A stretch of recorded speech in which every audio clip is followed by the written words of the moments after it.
it's funny how sometimes it's the case where you'll love something a lot, and that's the stuff people don't like. But then the stuff you don't like, that's the stuff they do like. I don't know why that is, but anybody who tells you that everybody has always loved every single mix they've ever made, I don't believe that for a second. That person hasn't mixed enough stuff if that's the case. It's easy to have a 100% record out of 10. Everything under the sun has happened and will continue to happen from now until forever. You cannot let any of that affect you. You have to look at every piece of criticism like it could be true, because if you don't, you won't ever learn from it. There could be some truth to something in all the stuff they say. All right, so whoever it is, you got to look at it all like there could be truth to it. Have your opinion, believe in what you think, and you could stick with that. You could argue about what it is you want to change or not. But what I recommend is not doing that. I recommend making the change and listening for yourself and seeing if you like it. And if you can, wrap your head around the change. A lot of times, that's all it was. It was a question of you were too deep in your perspective to zoom out enough to see what they were seeing. And once you get to it, because it's not always about the person who knows the most that makes the best mix. Sometimes you could get it all right and miss something, and then it's not good. So you have to be willing to make tweaks. You have to look at it like you're always going to make a revision. If you look at it like that, you're never upset when you do, because if you get it right, that's amazing on the first try. But you're making a million changes and tweaks. This is something I think about all the time.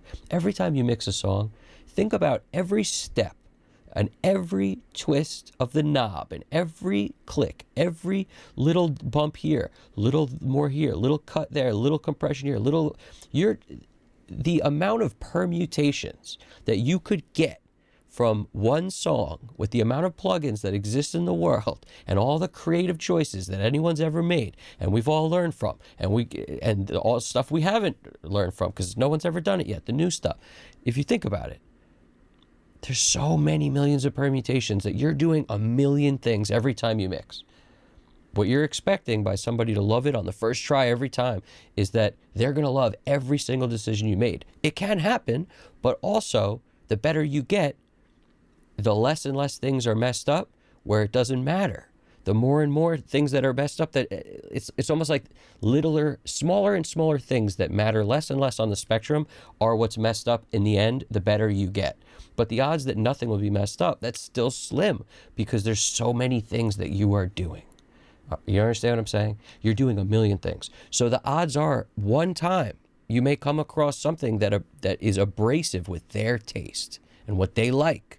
It could be something so simple, and this is why I say communication is everything, because you could have the best mix of all time, but if the person you're mixing doesn't like auto-tune and you use auto-tune, it's all over. Now, that's just communication.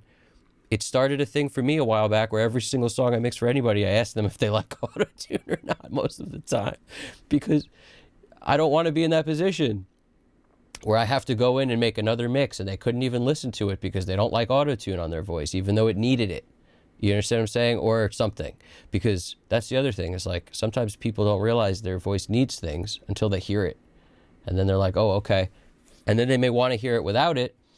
You know, it's up to you whether you want to humor that or not. But the bottom line is, if it's, you know, you could give it to them without it and then have a mix that's out of pitch or whatever, and that's up to them, you know, and you could tune it as naturally or as unnaturally, but the bottom line is not everyone's going to like everything you do, and the more stuff you do, the more you're going to realize this, and hopefully you'll be getting better. You'll be improving every time you get criticism, because this channel got better when I started looking at your criticism. From the beginning, I was very much a fan of that, looking at all the comments, taking what everybody said seriously. I took out the music because you guys told me to. It was too loud and it made no jump scaring everybody at the end and the beginning of the video for no reason. Took that out. I got rid of multi-camera angles for no reason because it was distracting. A lot of things made no sense for no reason, and we got rid of them. And it's the same way with a mix. a bunch of this stuff, and they could be like, I hate the mix. That's not really what they mean. What they mean is a few things are bothering them. You got to try to get it out of them, because not everybody's going to be so easy to talk to. Some people don't say anything, and they don't realize that this is about me working with you to get to a final product that we both love, because I made my call. This is my opinion on where it should be. I gave you the mix. You may have things you don't like. You tell me what they are. Make a nice, clean list of revisions. I can go through it, make the changes. That's how this works. You'd be surprised how many people will send you stuff to mix, you send it back to them, and they don't realize you can make changes. You can make every change. You can make millions of changes. You have to understand exactly what needs to be changed, though, because what I refuse to do is keep trying to be my best. In other words, oh, I don't like it, do it again, doesn't work for me.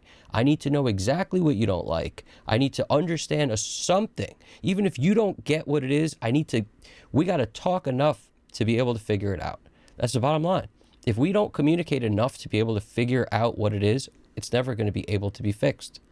So our goal here is to both of us be able to achieve a product you like.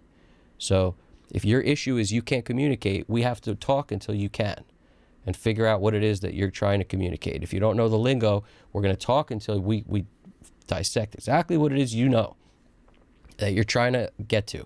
And the quicker you can get there, the easier we can make the changes. So this is universal for all mixers.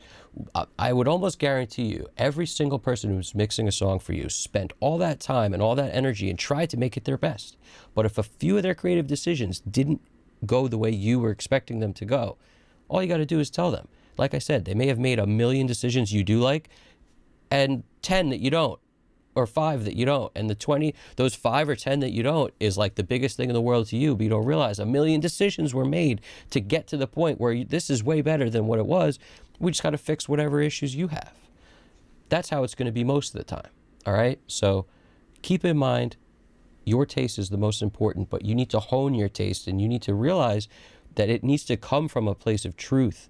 If somebody's saying this is wrong with it, they may not know exactly what to say is wrong, but you got to look at the whole and determine if there's any validity there, because you could learn from it if there is.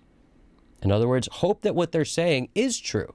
Look at it like, I hope it is true, and go in there and then learn from it, because that's how I learned. I don't leave in breaths because of that.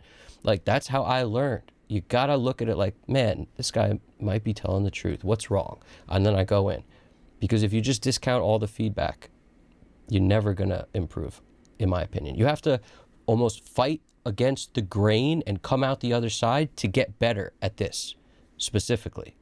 You need to force yourself to hear compression by not hearing it and getting it wrong and overdoing it, and people tell you it's too compressed, and then you start to realize what they're saying, and then you hear the difference when it's not and when it is, and it clicks. If you didn't experience that whole metamorphosis, you're done. You'll never get there. You just spend your whole life thinking you understand what compression sounds like. It's a totally different thing. There's no illusions to the way I describe. Okay? So you guys got this. Piece of cake. Go into this feeling like you got this. Every mix is your best when you send it off. And then you never have to stress about nothing. You just take the criticism and be like, maybe there's truth. And you determine if there's truth. And you act accordingly. Evan Jaffe, Custom Cut. See you guys soon. You got this.